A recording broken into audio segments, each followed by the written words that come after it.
ഇന്നൊരു special day ആണ്. ഞങ്ങളുടെ വെഡ്ഡിങ് ആനിവേഴ്സറി ആണ്. വെഡ്ഡിങ് ആനിവേഴ്സറി ആയിട്ട് എന്താ പരിപാടി എന്ന് ചോദിച്ചാൽ ഫുഡ് അടിക്കുക, കേക്ക് മുറിക്കുക, സിനിമയ്ക്ക് പോവുക, ഇതൊക്കെ തന്നെയാണ് പ്ലാനിങ്. ഇന്നൊരു സ്പെഷ്യൽ ഫുഡാണ് എല്ലും കപ്പയും. വീടിനോട് ചേർന്നുള്ള ഞങ്ങളുടെ മാത്രം പ്ലേസാണ്. ഈ ഒരു പ്ലേസിന് ഞങ്ങൾ ഇട്ടിരിക്കുന്ന പേര് അധോലോകം എന്നാണ്. ഞങ്ങൾ വീട്ടിലുള്ള സമയത്ത് കൂടുതൽ സമയം സ്പെൻഡ് ചെയ്യുന്നത് ഈ ഒരു പ്ലേസിലാണ്. ഈ ഒരു പ്ലേസിൻ്റെ പ്രത്യേകത എന്നത് പുഴയുടെ സൈഡ്, മരങ്ങൾ, അതുകൊണ്ട് തന്നെ നല്ല കൂളിംഗ് എഫക്റ്റാണ്.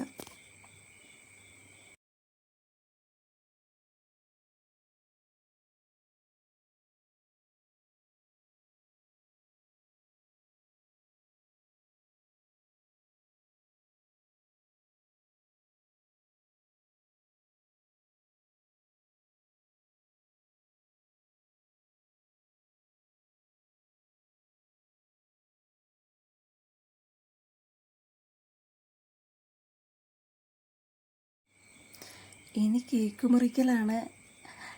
ഞങ്ങൾ മാത്രമുള്ള 8 വർഷം വളരെ ഇമോഷണലായിട്ടുള്ള ഒരു നിമിഷമായിരുന്നു ഇത്. ഞങ്ങൾ ബിഗിനിങ് എങ്ങനെയാണോ അങ്ങനെ തന്നെയാണ് ഇപ്പോഴും സ്റ്റില്ല്. ഞങ്ങളുടെ ലൈഫിൽ ഒരു ചേഞ്ചും ഉണ്ടായിട്ടില്ല. അതുകൊണ്ട് തന്നെ കുറച്ച് വൈകാരികമായിപ്പോയി ആ ഒരു നിമിഷം.